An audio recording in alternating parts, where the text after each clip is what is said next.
Bom dia, pessoal, tudo bem? Então, devido às condições da gente não poder estar juntos fisicamente, não estar gravando esse vídeo aí com a aula, já peço desculpa pela minha performance. Eu e câmeras, a gente não funciona bem. Tô tentando superar isso. E a gente vai estar falando do capítulo 5 do livro, que é a Geologia do Planeta Terra. A gente precisa entender que a Terra ela sofreu e continua sofrendo um processo de transformação na sua litosfera desde o seu surgimento. Então, primeiro a gente precisa entender que quando a Terra surgiu, estima-se que isso aconteceu há mais ou menos 4,6 bilhões de anos atrás, não se tinha ainda uma formação dos elementos de forma que a gente tem hoje. Eram vários minerais misturados e com o passar do tempo que foi sofrendo um processo de decantação, onde os minerais mais densos formaram a litosfera, os intermediários a hidrosfera e os minerais mais leves a atmosfera. E aí, ainda assim, esse processo vem acontecendo, tá? Ele não parou por aí. Se a gente for pensar numa era geológica, nas eras geológicas, no tempo que a Terra tem, quando a gente vai falar de bilhões de anos, é bem difícil da gente imaginar. Porque nós, por exemplo, só temos algumas décadas de milhões de anos aqui na Terra. Né? Pelo menos as pesquisas indicam isso. Então, se a gente fosse transformar isso num dia de 24 horas, é como se o nosso surgimento tivesse acontecido há 3 segundos atrás. Mas através das pesquisas a gente consegue entender como é que foi esse processo de formação e por que ele é importante para a gente entender como essa dinâmica de relevo hoje e economicamente as estruturas rochosas que a gente tem que dão origem aos minerais, no qual nós temos vários países dependentes dessa economia. Até porque todos os produtos que a gente tem no mundo, desde as construções civis até o computador que eu estou usando, eles vêm do processo de transformação mineral, né, pela indústria. Então, tem aqui no nosso livro uma escala das eras geológicas bem interessante para a gente dar uma olhada. Depois vocês dão aquela lida, porque vai justamente dividir o tempo de acordo com os seus acontecimentos, tá bom? Então vamos ao que mais nos interessa agora. Estrutura interna da Terra. Então, a gente precisa entender que nesse processo, que ainda vai e vem acontecendo, que a Terra ela vai se resfriando, o que antes tudo era um grande magma sem uma forma, foi se decantando, como eu já havia falado, e transformando na litosfera, que é o que a gente vai aprofundar os nossos estudos.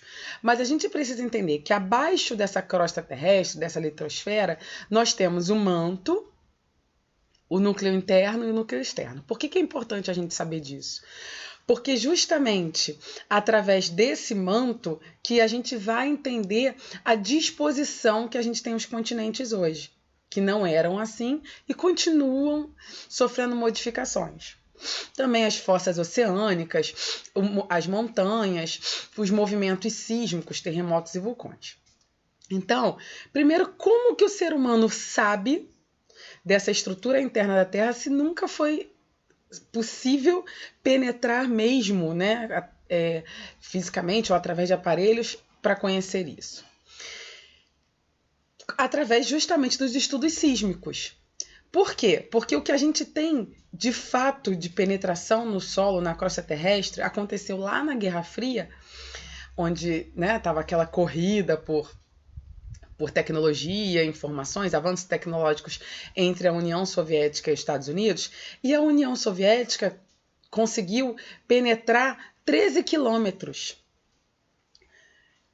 que hoje está lá na Rússia, essa escavação, ou seja, 13 quilômetros para uma costa terrestre que chega a ser 50 quilômetros e tem autores que trazem até 80 quilômetros, é muito pouquinho para a gente entender.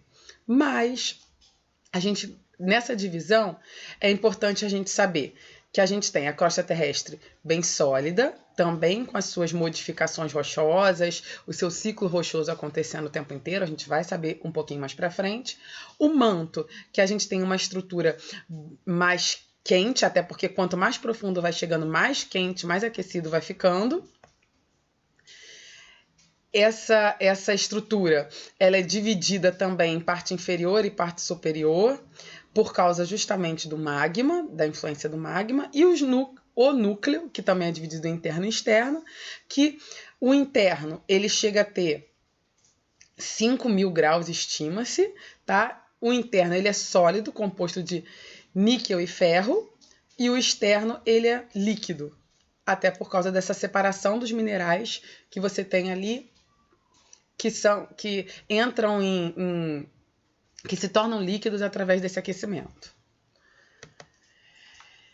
Por que isso tudo é tão importante para a gente? Primeiro a gente vai entender a disposição dos continentes, a teoria de formação dos continentes, ou seja, teoria de deriva continental. O que é isso?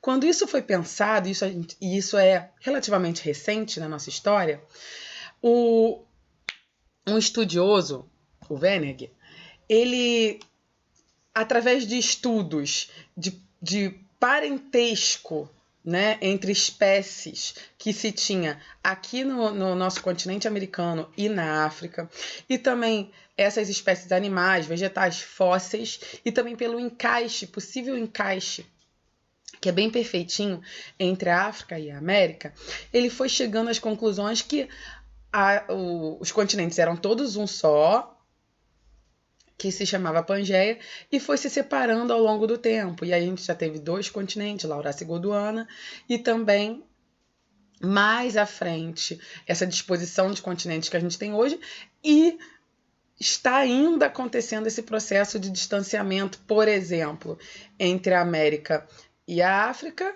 e também se aproximando de outros continentes, e assim vai. Sendo que no primeiro momento ele não deram muita credibilidade a essas informações dele, porque ele não sabia explicar como isso acontecia. Ele sabia que isso estava acontecendo através das evidências, mas ele não sabia explicar como. Mais para frente, já nos anos 50 e 60, a gente começa a entender que esse processo acontece por causa das placas tectônicas que estão flutuando sobre o magma. E justamente por causa do movimento de aquecimento do magma, que a gente chama de corrente de convecção, que esse magma ele faz com que as placas ou elas se separem, elas façam um movimento divergente, ou elas se choquem, fazendo um movimento convergente, ou elas podem fazer o convectivo, que é o movimento transformante do subir, descer ou arrastar. Por que esses movimentos são importantes? Porque eles dão origem, por exemplo, às montanhas, que são através do movimento convergente, que ela provoca uma alteração nas placas tectônicas, um dobramento, como se fosse um dobramento, um enrugamento, que a gente consegue perceber ele aqui no externo, aqui na nossa litosfera. A formação, os vulcões, por exemplo, que a gente vai estudar um pouquinho mais à frente, como esse processo acontece, os terremotos e assim vai. Nós temos aí o movimento divergente, essa imagem do movimento divergente, e as placas onde se separam, e aí a gente tem, por exemplo, cadeias montanhosas dentro do oceano também, o assoalho oceânico também que tem essa formação, tá bom? E aí a gente vai entrar, o livro traz também as rochas, certo? Porque as rochas vêm justamente dessa litosfera, e aí a gente vai chegar no quão elas são importantes para o nosso estudo econômico, tá? Mas só para a gente lembrar, rochas magmáticas e rochas ígneas são as rochas que vêm justamente do magma, né? Sendo que a gente pode dividi-las em plutônicas ou intrusivas, que são aquelas que não foram expelidas pelos vulcões, ou seja, elas se solidificaram dentro dos vulcões, ou as vulcânicas ou extrusivas, que são aquelas que se solidificaram fora dos vulcões. tem 2 exemplos aí pra gente da diferença entre elas, do granito e do basalto. Sendo que, olha só, a gente precisa entender que elas, ao longo de milhares de anos, vão sofrendo modificações. E a gente vai falar disso um pouquinho mais pra frente.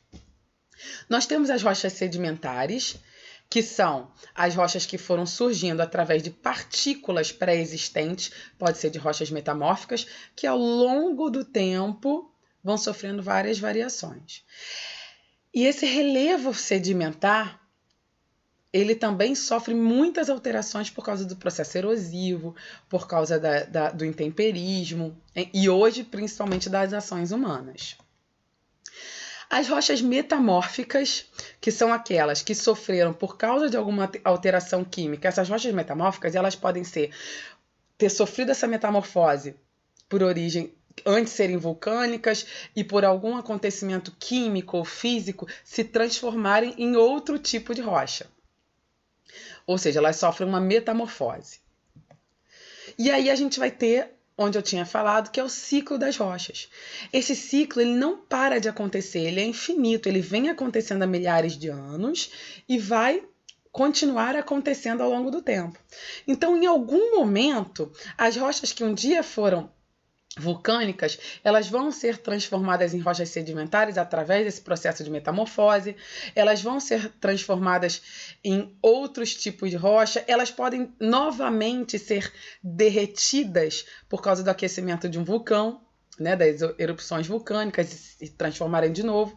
Então vocês observem bem esse processo que ele pode estar sempre acontecendo e voltando e continuando, pulando algumas etapas. Uma rocha ela pode ser sedimentar, por exemplo, e depois ela por algum motivo sofreu um aquecimento muito grande, se tornar novamente um magma, e enfim, esse processo nunca acaba.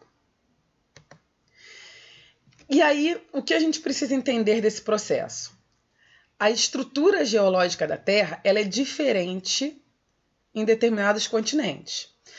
E dentro dessa lógica, dessa diferença, a gente tem o material rochoso e a importância mineral desses materiais.